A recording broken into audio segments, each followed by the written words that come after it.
Hello. So technically, we're not with MakerBot. We use MakerBots. We're designers and educators. So just to kind of clarify that, we don't speak on behalf of them, but we collaborate with them immensely. So to talk about the introduction of our talk today is how 3D printing is revolutionizing creating creative workflows and what opportunities is it giving to creatives. So before we get into that, a little bit about ourselves. So we are both graduates of Pratt Institute School of Architecture, and so our background lies in architecture. I'm also currently a visiting professor there. And so we work and engage with a lot of students from the academic level as well as professional designers and architects ourselves. And in addition to being a visiting professor there, I'm also the assistant director of a group we call Digital Futures, which is a supplemental education and research group and initiative there. So basically what we're doing is looking at all of the relatively new pieces of software, ways of making that can help and we can bring to our students at the cutting edge. So 3D printing being one of those technologies. And we host a series of workshops every semester from digital fabrication like CNC milling and 3D printing to also different types of software for 3D modeling and so on. And so myself and Arianna having backgrounds in architecture, these are just kind of some examples of my works of architecture and hers. So yeah, this is one of my last projects in school. And so currently, well, we started this in about November of last year, so we're almost having our 1-year anniversary.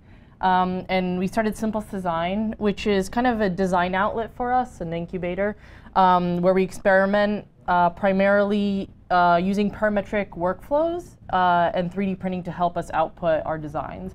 So this, for example, is one of our large vases and a dog for scale. Mm-hmm. And so what that ended up doing is we went from having the ease of producing something, so the digital to the physical, is really where 3D printing changes things for us. And so previously, as designers, architects, whoever's asked to make things within a physical world, we've been using 3D programs, basically 3D modeling programs, and all of these pieces of software because it's really important as, well, architects and designers that we think in a 3D and spatial environment. So aside from just making glossy images and nice things, we also want to see how we can occupy these things, how they look, how they feel, and really making tangible items. So as you can see here, we have some 3D models, and we've always built models, and we've always built physical models. It's just the workflow and the creative workflow that we're using now has definitely changed. And so you can kind of see where, from our perspective, taking some of these ideas from the architectural scale, scaling them down, and then using a MakerBot 3D printer to be able to output those. And that's kind of where also Simplest Design, as our little design studio and company, has started, because we used it as architectural models, and we started thinking, and some of the products you can see up here in the front, how can we start making stuff for our home and at the scale of a machine where it can just pretty much output it, since we have those digital skills. And previously, there have been plenty of ways of making. And so 3D printing is really, it's an easier transition and interface between the digital medium and the physical realm that we're kind of cultivating. So for instance, at the top here within those images, what we have is a CNC mill, or you can use kind of laser cutting technology as a parallel. And basically all of the materials that we use, from plywood to bricks or anything really to make these models, to plastics and sheet material, all come within flat pieces of wood. So once you start increasing the complexity of your design or what you're producing, it starts to become a lot more difficult to produce this stuff just with sheet material.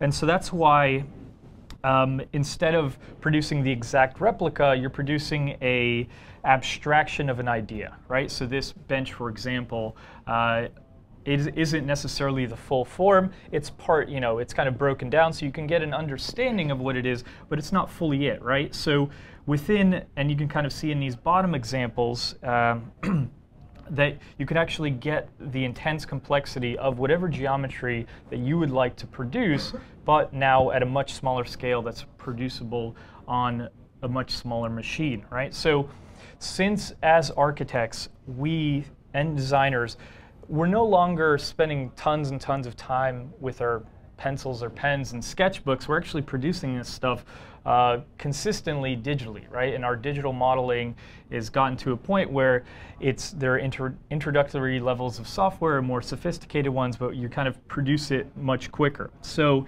the STL file, which is a kind of just a digital file type, as you would imagine, equivalent to an image, JPEG, or something like that, it's kind of become the de facto standard data transmission format that, it's with a process as often as simple as exporting or saving. So it becomes the intermediary between digital and physical, and if basically a few basic rules are followed, you can now get a physical output. What we're trying to get to here is that literally once you have an idea, once you've started to produce it within a digital realm, you're now only minutes, hours from hitting a button basically and having that object right in front of you, right? I'm not going to a wood shop, I'm not sanding, I'm not doing all of these kind of really, really tedious tasks that have always gone into, but at the same time, craftsmanship and all of that is a really important part. Another thing to note is that on this side you'll see there's like a bunch of numbers. So the way that the STL file, when it's imported into this type of software, it translates, the software's kind of job is to translate it into a set of directions, which it gives to the robot. So these directions, it's called a G-code. And CNC mills use G-codes. I think laser cutters use a type of G-code. And it honestly is as simple as, you can kind of comprehend it line by line, but you can't really understand it in bulk.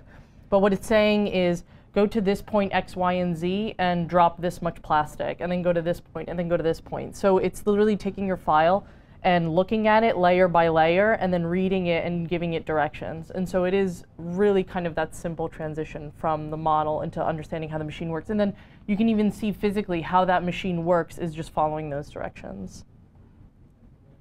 So therefore, the compatibility and synergy between digital programs, 3D modeling, and 3D printers allows for almost no learning curve in terms of and for workflows to adapt seamlessly, right? So if you know how to either produce digital models, or you can, and there's a wealth of between Thingiverse and many other sources, you can even just download the models, and you can then easily simply produce it as a file ready for there. And we'll show you that later on, how we move through that.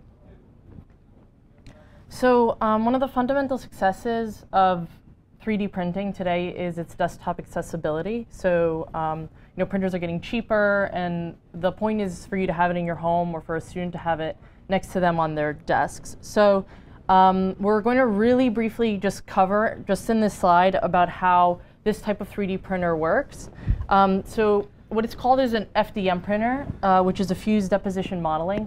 And as I mentioned, the reason why a G-code would give it X, Y, and Z coordinates is because the nozzle and the printing bed kind of moves on X, Y, and Z coordinates. It's a simple gantry system. So the nozzle heats up, and then plastic, which is, filament, you usually typically use plastic in these type of printers, is then fed with a motor into that hot nozzle, and then that nozzle is then given direction as to where to print on the build platform. And then it does it layer by layer, and it just adds it up. So it's an additive manufacturing process, and then that's how your object is made. And then it's cooled and brought down, and you can just pull it right off the platform. So there are other type of 3D printing methods. There's stereolithography, there's photopolymerization, there's selective laser sintering. So there's much more complex 3D printers out there, but that technology, your vast majority of your desktop 3D printers are not going to be using that technology. There are newer ones out there, but I think that these are probably the most easiest and fundamental ones to use. So we won't cover those that much. So Pratt Institute, for example, has two of these stereolithography printers. They're two Z-Corp printers, and they're really great for students to use, but the problem is that it really distances the students away from the manufacturing process, because the process of events is the student creates their models, brings it to the monitor just takes the file, and then you disappear, and 2 days later you come and there's your model, and that's it. It's also kind of expensive and it's costly. That's an example of one of the models. So it's not kind of the best format of manufacturing, in my opinion, because it's not really hands-on. So Digital Futures, which Sebastian is part of, that he mentioned earlier, they encourage students to either invest in desktop printers, a studio to buy one and share it amongst everyone, for professors to use them and encourage students to use them, because then this avoids, the long-term costs of outsourcing, the wait times, the dislocation from making your objects or your models. And so most recently, so this is actually one of their printers. It's called the BKMM, right, on the left? No. Yeah. And then this is one of them, which is a kit of parts, which you can, back in the day, not so much now, you used to be able to buy, you still probably can, but it was more popular to buy a kit of parts and build your 3D printer yourself, but now, I mean, it comes amazingly like this.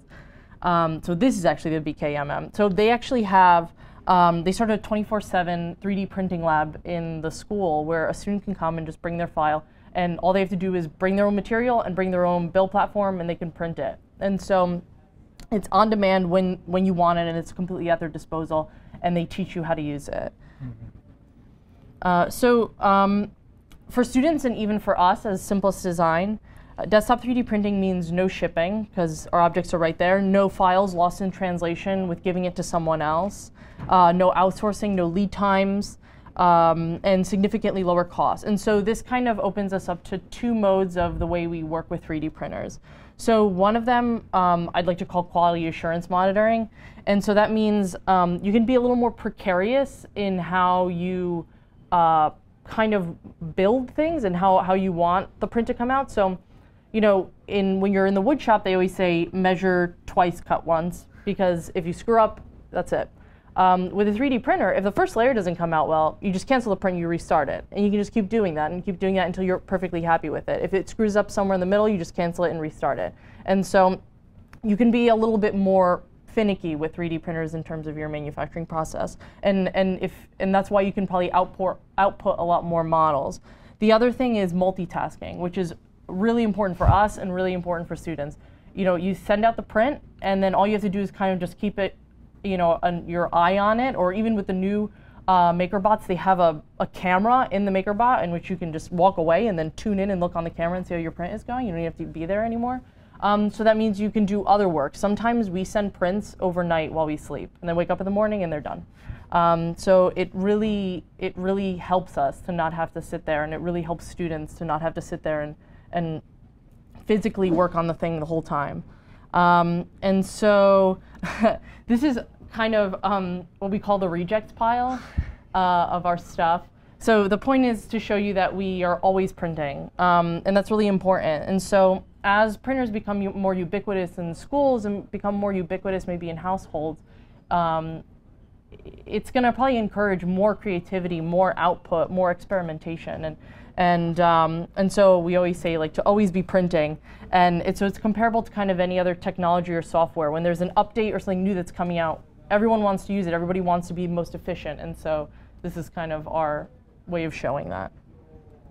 Mm-hmm. So within, as designers, in terms of a design process, iteration is key. So we always are trying to make something and then take a look at it, evaluate it, and see what can we do better, right? So we're always trying to move, developing through iterations. And so the benefits really come through a lot of trial and error, and when you have this technology right next to your computer, it's pretty amazing. And I think one of the key points that Arianna just made is, that before or anywhere else, and as the comment mentioned before, that you needed a gigantic industrial piece of machinery, now it's right next to you. So this project as an example, so we made this, we wanted to see, or we were challenged by MakerBot to see and design a piece or a project that could print under 10 minutes. And so basically what we did, and we through a lot of brainstorming, on one Saturday we came up with this thing called the Cosmonob, which basically takes the northern hemisphere cosmos, maps it onto the surface of that, and then projects it as a nightlight, right? And it's a very simple design, but we were able to work through this kind of through trial and error within one day, from coming up with the idea in the morning, and then coming up with an iteration, printing it out, testing it, printing it out, editing, testing, and so on. So we were able to move through 10 or 12 iterations all within one day. On the other end, a product cycle to ship it out or something like that would have meant come up with one version, send it out, wait a few weeks, get it back, and you could obviously imagine that instead of one day, it would have taken half a year.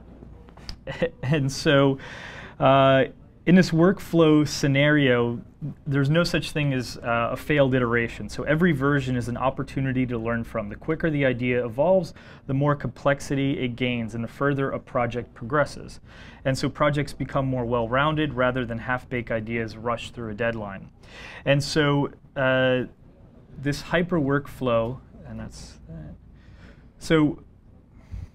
So this hyper workflow also allows us to, for me as a professor, to ask more from students and be able for them to, because in an academic environment, you're producing projects very quickly, and it's always kind of learning, and it's newer or students who aren't experts within the field and are always kind of looking for something new or better and how to evolve their designs and their process.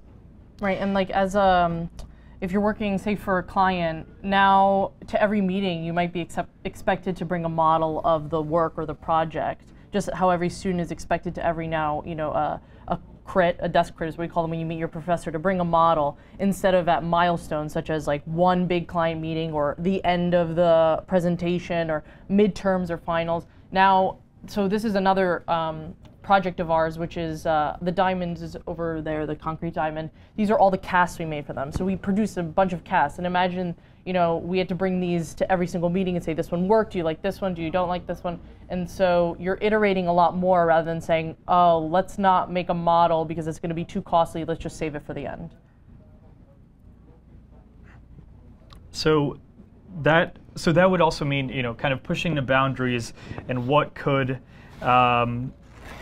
for example, certain students be capable of, right? So we don't spend that money necessarily as design students on books and things like that, but we actually spend it on tons of material, right? So this allows us and the students to be a lot more efficient within here.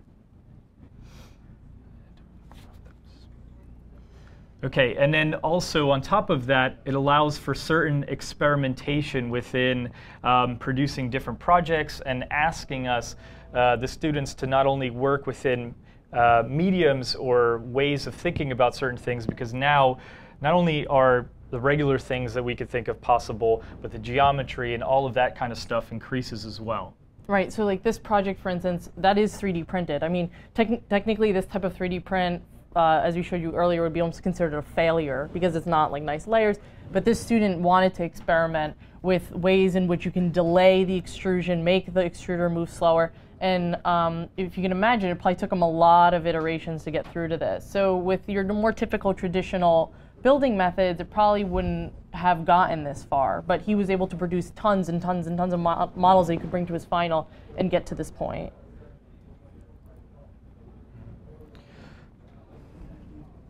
So keeping up with the software. So on our end, the design software has greatly evolved over the past 10 years to include things like coming up with code and scripting to create forms that can be geometrically intricate.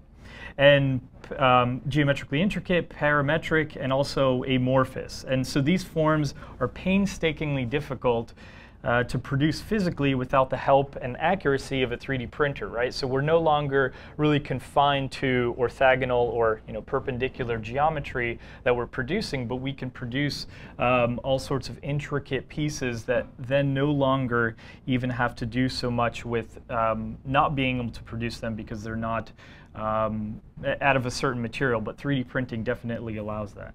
You want to talk about the software? Yeah, and so we use within education and also teaching it within, and also using it within our practice, we use something called Rhino and Grasshopper as a parametric tool. So what this allows also is that no longer does modeling even take that long. Basically, you're starting to set up parametric relationships where any one of the variables that goes into producing this geometry in that form can change. What that also means is that we produce an iteration and then we 3D print it and then we produce another version. So between the software and the physical, that's really, these boundaries are starting to be extremely blurred because we're no longer having to rely so much on or be limited by any type of software or even the physical output of it.